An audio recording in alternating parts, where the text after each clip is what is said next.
We go back to 1966 and the passage of the National Historic Preservation Act of that year, bearing in mind that our great Senator Edmund Muskie was the prime sponsor of that bill, based upon a remarkable study called Heritage So Rich, in which the study not only looked at American preservation efforts, but also efforts in England and in Europe as well.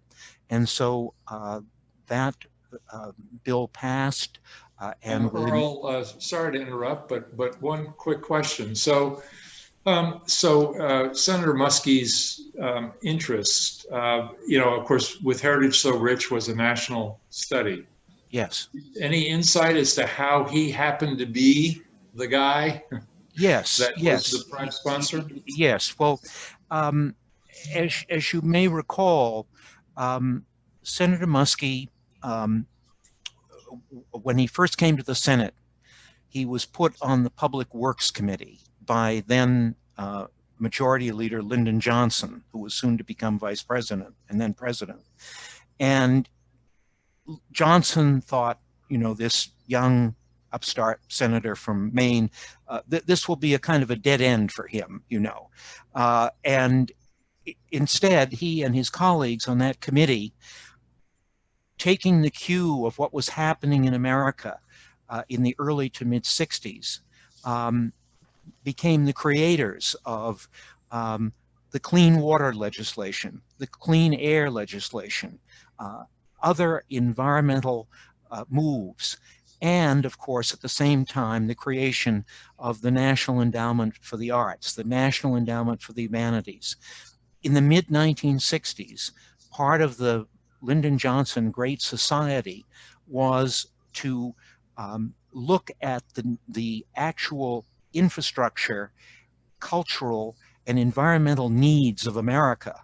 And out of it, in this context, part of that was the National Historic Preservation Act, in order to really create a balance. So much of the post-war effort legislatively and financially from the federal government had come through urban renewal and through housing and through highway projects.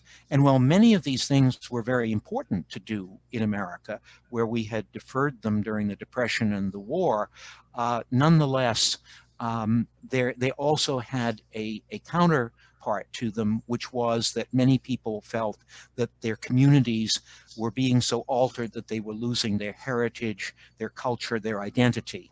And the National Historic Preservation Act was designed to respond to that, to create a mechanism at the federal level and at the state level to review these federally funded projects that were impacting upon the built environment. And Muskie was very aware of that as part of the larger context of what he and his colleagues were doing legislatively. So it was a very exciting and formative period in American government. And in 1969, after 2 or 3 years of internal development by the Department of the Interior, which was given the role of carrying out the National Preservation Act, the plan was developed that instead of having a central program from Washington, the program would be distributed evenly throughout the states. There would be an office in the National Park Service that would administer this, but it would actually, the groundwork would be done by the state. Oh yeah, it was a very interesting time. I mean, one of the things that happened out of that Sturbridge years, we were fighting urban renewal to a draw in Portsmouth. And because I was working on the Mill Village survey for Sturbridge, it was part of my remit to go off and help people around New England who are dealing with preservation issues. So the Belknap Mill in Laconia, New Hampshire, was in the midst of a huge urban renewal fight. And I spent like every Saturday for a year driving up from Portsmouth to work with the locals to save the mill, which is still there. And, it's really one of the rarest mill forms because it's modeled after the one that the Boston Associates started in Waltham.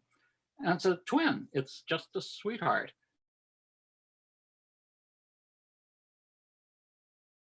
If your experience was in the 50s, obviously there was tends to be no help out there in the general public, and I think that was all changing pretty rapidly. But it really was a race against time. I suppose that's what preservation is. I'd say that was a fairly perilous period in the early 50s, where you had the double whammy of people getting tired of the old rundown stuff. And then the other side of it is, well, here's a bucket of money from the feds that says you can have it if you tear down this whole street and build something new. And I think we avoided that that pitfall.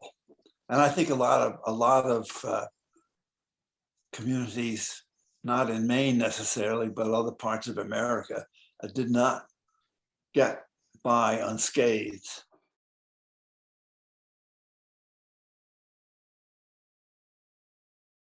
In 1968, Linda Bean contacted me. She had heard about me from my preservation activities in Portland to come to Hallowell. She had arrived in Hallowell about 1968. She and her husband had bought the oldest house in Hallowell, the Nathaniel Dummer house of 1792, and she had become interested, along with a small group of her friends, in researching the wonderful, rich heritage of late 18th to early 20th century houses and buildings in Hallowell. In a sense, this group of ladies went out and photographed all the buildings, filled out survey forms for them, did research on them, and even went to the point of writing a narrative architectural history of Hallowell. All of that is now at the Hubbard Free Library. So it was 1968 that I first came to Hallowell and talked to the group who was interested in preservation there. There were a number of important forces going on in Hallowell at the time. One was the continuing consideration of a road project that actually went back into the 1950s, the idea that Route 201 would be enlarged through Hallowell by taking down the entire set of wonderful 19th century commercial buildings on the riverside of Hallowell. Hallowell had opposed that back initially as an urban renewal project. Now they were very concerned about it as a highway project.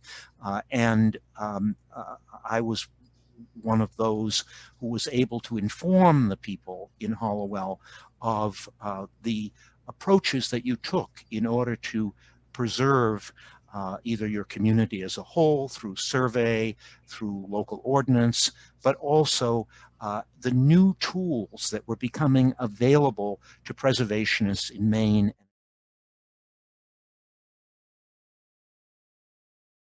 So going up the hill to the residential streets of beautiful homes in Hallowell, there were key people that burst onto the scene then in a time when it was impolite to be activist. One newcomer, Muriel Curtis, was a wise and gentle spirit, and yearning for more information on the architecture of her house, how to date it, she and I went from Hallowell to Worcester to the American Antiquarian Society's Athenaeum.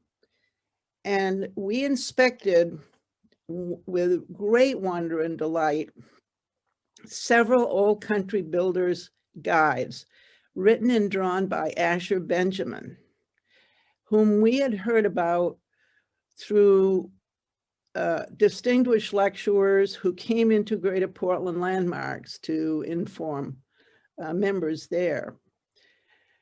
These scholars of American Federal and Greek Revival periods of architecture alerted us to the important woodwork details to look at. And we could see with our eyes from these early builders' guides that Hallowell Although we didn't have the McClellan Sweat Mansions and Clapp House of Portland, we didn't have the Nicholas Sartwell House of Wiscasset, we had something very special. We began to see Hollowell in a new way as an amphitheater of period homes surrounding a bend in the historic Kennebec River and proudly presenting the elegant country builder doorways and federal fans and woodwork detail right out of Asher Benjamin Builder's Guides. And these were fascinating to us. We came back and formed a study group, an architectural workshop, if you will, with members including Shirley McKay, Rachel Craig, who sprang from a group called the Hollowell Associates for the Arts. And one day each week, we walked the residential streets of Hollowell, 8 of us, taking snapshots of each house and completing an album to gift to the local library. And that included our humble notes on the backs of each of those little snapshots. When completed, we flummoxed because we were confronted with the old brick commercial buildings. And those right at the riverfront, we had no information on how to date them. So I suspected someone could help us, and that was a young student then at Colby named Earl Shuttleworth, who had risen to historic preservation notoriety as a young teen when he cried out to save the old Romanesque train station in Portland. He had a mind like a sponge, and he had contacts around the state and New England, including Bob Chase and Richard Candy, who were working at Strawberry Bank in Portsmouth, and went on to address the old mills of Lawrence and Lowell in Massachusetts. And I remember clear as today how Earl stood there on the street in Hollowell with us girls and told us what we were looking at. A rare line of intact Riverport buildings going back to 1800 and perhaps earlier. And I have this letter that he wrote to me November 20, 1969, from Colby.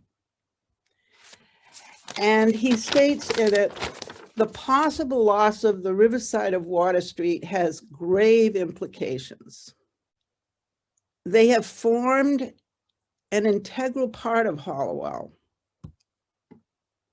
Since the first half of the 19th century, they've been part of the city fabric's erection, and their destruction would mean a complete alteration of the character of downtown Hollowell from its present 19th century Main Street flavor into a one-sided non-entity that was never meant to be.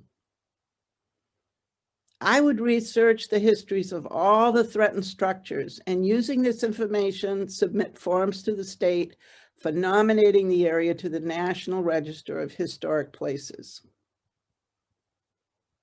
Rarely is a preservation effort easy or pleasant, Earl said, but you do have a good organization in Row House Inc. to steer it, and many people who are concerned and willing to help. Department of Transportation had suggested in a report to the legislature that a widening of the highway could plow through our town and destroy all the riverfront buildings on the river side of the street. And at that, a great energy grew up in Hollowell. And pledging to stand on the wrecking ball to stop it, Betty Berdan came out of her shop with fists raised. The venerable Vaughn family of Hollowell joined us, headed by tough talkers, Margaret and Bill Vaughn of Elm Hill Farm. Their neighbors, Don and Lynn Huff, were activist spark plugs who got them involved in saving the Hollowell Row House, a still intact mill worker building from the 1840s on 2nd Street. We had a lot of newcomers in Hollowell at that time. Jim and I were among them. We had only been there 3 years. Dick and Suzanne Cohen, who were living in the old Hollowell Academy that the original Vaughn family had established in 1791 to educate the children of Hollowell. That had been remodeled. They were living there and they marched with us. Dick, being Maine's Attorney General at the time and honing his skills in the Indian land claims case. Newcomer lawyers and their wives, John and Diane Salisbury, came. Also John and Dean Patterson. Also Peter and Judy Dawson. These were all young lawyers settling in Hollowell at the time who had bought great old Hollowell homes. And then we had old Holloweller Rachel Payne, a true battle axe of a woman, who came storming in, and we became a force. Earl Shuttleworth informed us of the potential A95 review that could cause the Department of Transportation to pause its action of tearing down the riverfront if we could raise the level of recognition of Hollowell's historic architecture to the attention of the National Register of Historic Places within the National Park Service. Brought to Hollowell, believe it or not, the keeper of the National Register himself, Bill Murtaugh. A stunning moment for me, believe me, when he beheld with us all that we saw, and he gave us that ultimate push that we needed. I began to draw up the application, and by the time I was finished, I had encircled 400 acres of historic Hollowell's residential and commercial buildings. Newcomer Sylvia Hudson created watercolor renderings of each Riverport building, estimating the height of each one with my son Jason he was 6 years old, holding a yardstick in front of each building for a picture so she could estimate the height to create her drawings. And looking back, I really marvel today at the energy that came out of that time. A deadline was on us and the wrecking ball was drawing near. On October 30th, 1970, it was announced in Washington that the Hollowell Historic District was the first in Maine to be declared onto the National Register of Historic Places. Down in Portland, the Spring Street Historic District was entered the same day, a battle fought with Sally Sewell carrying the charge. And just as Earl predicted, the National Register Historic District designation enabled us to uphold the A95 review process to interrupt the path of destruction through Hollowell. It enabled Grace Maxwell and Don the Barber and Betty Burdan to go back into their shops, and Jane Harvey to go back into her kitchen. We'd won the Hollowell battle. Another battle lay ahead. Putting into place a new state government commission for historic preservation. A firebrand leadership group started gathering with Sally Sewell of Portland, Greater Portland Landmarks, and me, and we had meetings around the state to gather support. Sally was highly intelligent and a really very tough cookie. We both had small children and were managing family life at home as well as this campaign, but it was a priority effort for us at that time.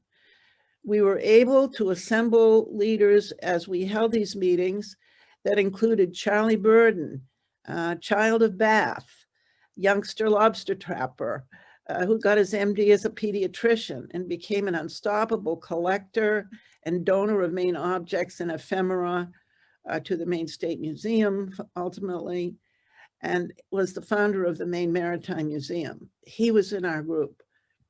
And then there was a long-bearded, tall fellow, John Pike Grady, who drove long distances and regaled us with stories while giving us a true statewide presence.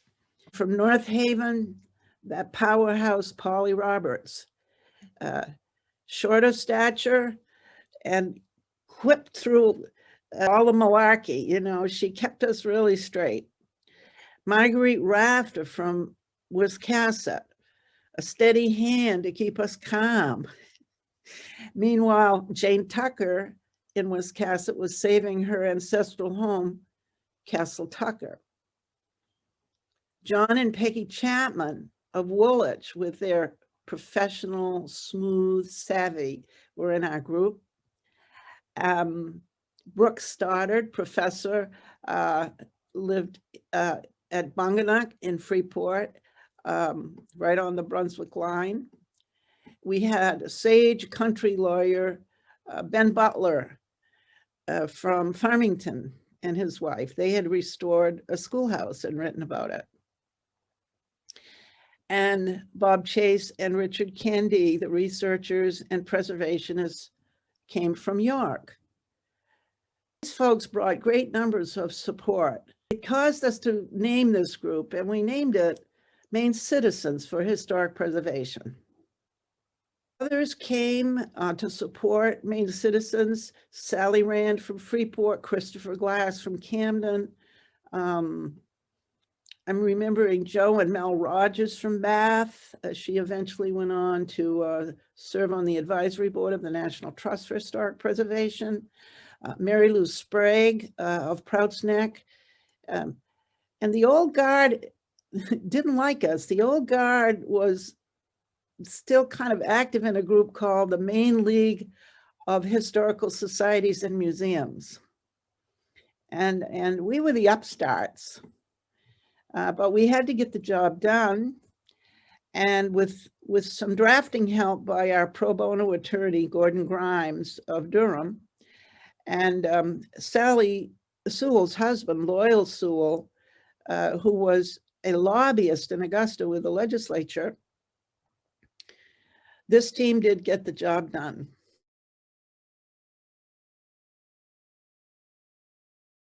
People from around the state, you know, people from southern Maine, like actually I think he was in Portsmouth at the time, but Richard Candy, and as far to the east as John Pike Grady, as far to the west as Natalie and Ben Butler. And so these people, once having succeeded in getting the bill drafted, getting it passed, seeing the commission appointed, they realized that there was a continuing need, as was emerging in other states around the country, for a statewide nonprofit of citizens to support the commission and to also support the preservation movement in general in Maine. And so that is why the informal committee that lobbied to create the commission then evolved by 1972 into an incorporated organization called Maine Citizens for Historic Preservation. How was Maine Preservation working with the commission? Well, we were working very closely with them because, as you know, the way the government works is through the committee meetings in Augusta, various different committees, and we would testify at those meetings. I remember at one point I was testifying for the meeting, and the legislator said, "Well, how many people do you represent?" And I said, "Well, we have about 30." And that was, of course, not very impressive. That was what led to our doing the newsletter, to build the membership and presence throughout the state, so that we could bring the legislators into our orbit, basically. So we were constantly back and forth, meeting in Augusta and meeting with individual legislators. The idea was to model ourselves on the revolutionary idea of making government work for your issues. And as part of that effort, what we had become is essentially an organization of people sitting around dining room tables with each other, which we still sort of do, and deciding how to move forward. Small groups around dining tables, presentations to local historical societies. And one thing that happened is that I volunteered to start a newsletter so that we'd have a presence for the people who were interested in what we'd done. So tell us about the startup of the newsletter and your role there. In Rangeley, I had worked for the local newspaper there and doing a sort of Vincent Scully appreciation of the various buildings in the town of Rangeley. Why it was emblematic of the culture. It made for a richer way of life and not having this. And so when I came to doing this, I used the same idea of making drawings of the individual buildings that were being nominated to the National Register, and then publishing them in our little newsletter, which was printed with a typewriter bond paper, which was the technology of the day. I remember having paste ups of the 2-page spread and taking it to the printer to be printed, hoping that the pasting didn't blow off the tape as they were carried across town. So it was a different era. It was more hands-on. We were seeing where we could make presentations to local towns through the mechanism of the local historical societies, generally inviting us to make preservation. And what we were presenting was history of their buildings that Earl could help us with generating, and then showing endangered buildings, the ones that were under threat of demolition. We got to know them through the press. Many of us were just young parents, but there were also those in the community that had been there a long time and really cared, as we started in Hollowell. Really cared about the fabric of the small city they were in. It was a team effort, definitely all about relationships that began to build and multiply. And I guess that's how you build an organization.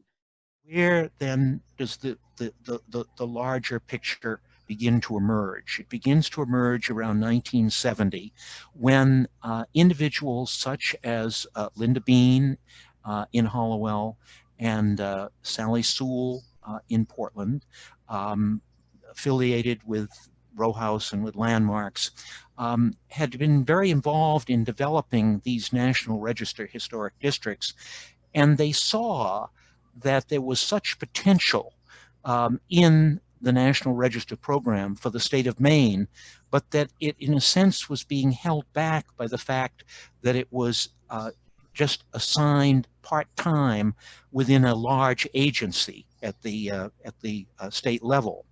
And that's when the preservationists broadened their numbers, created this informal committee that was in 1971 to become Maine Citizens for Historic Preservation. But this was right around 1970. This is just as I was graduating from college, and the people like Linda and Sally reached out to people around the state. They reached out to the Chapmans and Dr.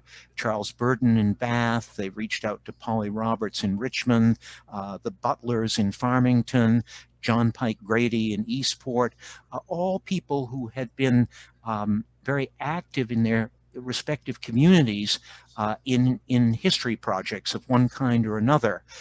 And this committee met on a number of occasions informally, and out of those meetings over several months came the concept that the state needed an actual separate, independent historic preservation commission in order to have the level of staffing and the level of funding needed to reach the full potential of what the National Historic Preservation Act through the National Register was offering to Maine.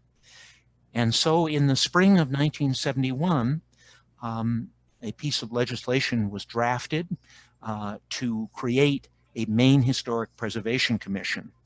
In a sense, the people who were involved in creating the legislation were kind of viewed as young Turks, so to speak, you know, this was in the air. This was in the spirit of the times in the '60s.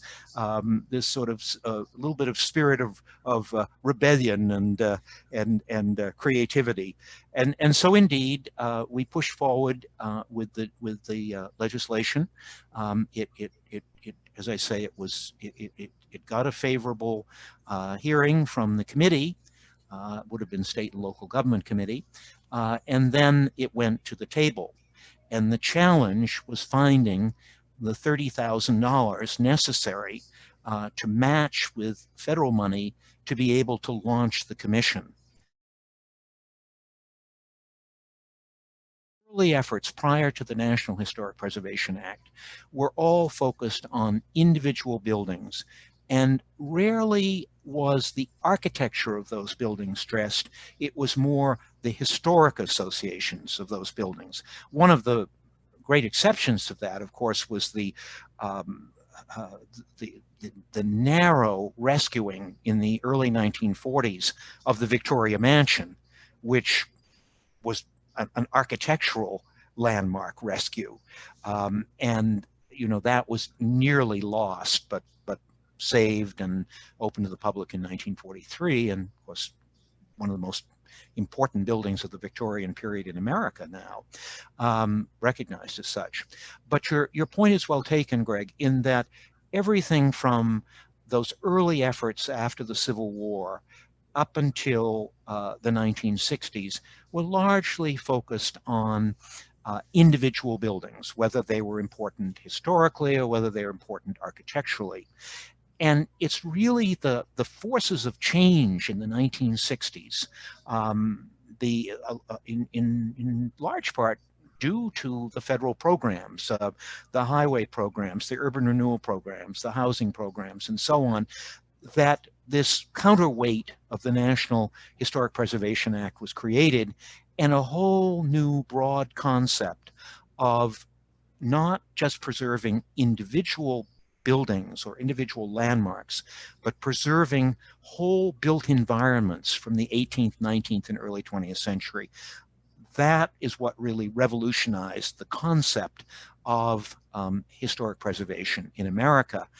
And among the tools to see that that happened were these local architectural surveys, which then could be translated into National Register historic districts and also into local historic preservation ordinances as well. We had this happy coincidence of events, so to speak, in that at the same time in the 1960s that Portland and Hollowell and Bath and other places were becoming aware of not just individual buildings, but their neighborhoods, their built environments. It was at that point that the National Historic Preservation Act enters the scene and then becomes translated at the state level in 1969, and then ultimately, you know, in a couple of years, becomes actually formulated into a separate state agency whose sole purpose is to carry out the Preservation Act and to encourage people around the state to register their buildings both individually and in historic districts. The big urban renewal movement had hit New York and Boston, but it hadn't really hit Maine, or when the forces came to be, there were enough people who were able to say, no, don't do this. And of course, also work was being done in terms of the expenditure of energy that people were able to figure out, look, it's up, if you got this brick building here, we rehab it, you're going to get your square footage much cheaper than if you had to spend the money to tear it down and build something brand new. It was a pot of money that you could, if you tore down a building, you could get a certain amount in rebuilding. I think that's the way it works. And so there was a seemingly an incentive financially on paper that it would be better to tear the old building down and build new. I don't think they'd refined it. I don't think they counted certain things like the energy it would take to take a building down whose walls are 3 feet thick and brick and to haul them off somewhere and fill up the landfill. I mean, those things hadn't been factored in, I think, in the general public's mind. And so recycling, which was a concept that was just getting going, made sense to try to recycle your buildings. And I think that attracted a breed of architects who, I think more so than my generation of the 50s, were very sensitive to the architectural styles as they existed. And even if they had to build new, parts of it new, they would, not in imitating the old stuff, but working in the sort of the same sense of materials, brick, mortar. What attracted me to Citizens was that it had an approach that differed from some historic preservation organizations. It aligned more with my thinking of what people needed to do to get people to recognize the value of the built environment. And that was, you know, it's not just the sea captain's mansion and the wealthy landowner who has an enormous house and, you know, furnished it with the finest antiques. You know, it's the little cottage where the mill worker lived. It's just as important to understand how those people lived. And I was always attracted to mills. I grew up in Dover, a mill city, and I was very much involved in trying to prevent them from tearing these mills down. I said, you cannot build structures that have the quality of construction and have the aesthetics inside as an old mill with the beams and the brick walls and whatnot. And you're crazy if you are destroying these things. You will regret it. And fortunately, you know, I think I was somewhat successful there. And you look at Biddeford, you look at Waterville, Winslow, you look at Lewiston, Auburn, the number of cities that have recognized that these are terrific buildings and can house people who want to live in an apartment and an old mill to, you know, a loft space for an artist or any number of things. It's just such a change from when I really was involved, because the period of the 60s was the urban renewal, and their idea of urban renewal was tear down, you know, put up a parking lot, as the song said. And, you know, and it was I think it was a failed attempt to compete with the malls, which were taking the businesses out of the downtowns. And one of the things that I think contributed to the failure of downtowns was that a lot of the professionals who used to be in the second and third floors above the shops and had people coming to go to the dentist or go to the accountant or go to their lawyer or whatever, and then they'd shop when they were downtown. Those people were all fleeing out into the suburb areas and buying, you know, large houses or old school buildings or whatever. And you know, the downtowns were suffering because it was hard to sustain a 3-story building with only one floor being occupied. And so I guess people thought, well, let's just tear it down. And that was the attitude was we can reproduce what's going on out in the outskirts as a mall, and we can, that's going to save our town. And of course that didn't. So if you look at what historic preservation has done in Maine, at any rate, it really has saved the downtowns of so many towns. You look at Rockland. Now it's a terrific art center and the restaurants, and it rivals, you know, any number of cities. And when you drive down that main street, it looks a lot like it did in 1890. And it's because people recognize these are valuable buildings and they can house whatever kind of things we want to have in our community. And it will attract tourists and other people to say, I want to live in a community that looks like this and has that feeling. It's important to not only preserve the unique architectural wonder, but the humble buildings that people lived in and worked in for generations. And, even though the people that worked there were dead, their descendants can still look on it and say, my grandfather, stood in that mill, or my grandmother, was at the loom there and whatnot. It gives you a sense of belonging that I think is important to keep a community together. So that's one of the great things about historic preservation is that cultural identity with the past. That's important.